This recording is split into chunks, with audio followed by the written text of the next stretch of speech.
আপনার অন্তরে যা আছে, আপনারা যে বাধ্য করে তার কথা বলে দেন না। আপনারা কি করবে বলেন? আপনারা খুন করবেন? আপনি প্রায় 80 বছর বাঁচছেন, আর কয় বছরই বা বাঁচবেন? আপনি কি খাবেন, কি বাঁচবেন? আপনি বরং যদি আপনার আর্মি মেরে ফেলে, আপনারা যদি ভারতীয় আধিপত্যবাদ গুলি করে, আপনাকে যদি হত্যা করা হয়, কিন্তু সেই রক্তের বিনিময়ে যদি আপনি শহীদদের রক্তের বিনিময়ে নতুন বাংলাদেশ গড়ে যেতে পারেন, আগামী 1000 বছর বাংলাদেশের মানুষ নামাজে প্রার্থনায় আপনার জন্য শুধু দোয়া করবে। বুড়ো মানুষটা থেকে শুরু করে শিশু আপনার বক্তৃতা শুনে মাননীয় উপদেষ্টা কতক্ষণ জানেন?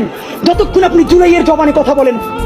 বাংলাদেশে গত 50 বছরে কোন রাষ্ট্রপ্রধানের 30 মিনিট 40 মিনিটের বক্তৃতা, রিক্সা চালক, ভ্যান চালক, সবজি বিক্রেতা, বিশ্ববিদ্যালয়ের প্রফেসর, ছাত্র জনতা আধা ঘন্টা বসে তার বক্তৃতা শুনে নজির নাই, যেটা আপনারটা হইছে। এটা কিন্তু আপনার চেহারা দেখে না।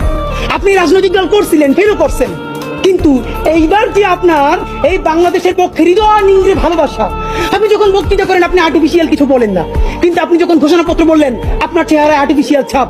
ইদানিং আপনি স্ক্রিপ্ট দেখে দেখে বক্তৃতা করেন, এগুলো আমরা চাই না। মাননীয় প্রধান উপদেষ্টা আপনার একটা কথা বলি, আমরা আগেও বলেছি এই সরকারের সকল উপদেষ্টার এক পা অন্য দেশে, বিপদ হইলে ভাইগে যাবে, কিন্তু আমরা দৃঢ়ভাবে বিশ্বাস করি আপনি ভাগবেন না।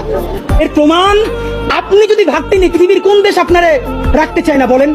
তাহলে হাসিনার আমলেও 10 তলা বিল্ডিং বাইয়া আপনার আদালতে হাজিরে আপনি দিতে আসতেন না। আপনি তখনই বিদেশ থাকতে পারতেন। আপনি এই দেশে থাকতে চান বলেই আপনি আসছেন, আমরা বিশ্বাস করতে চাই।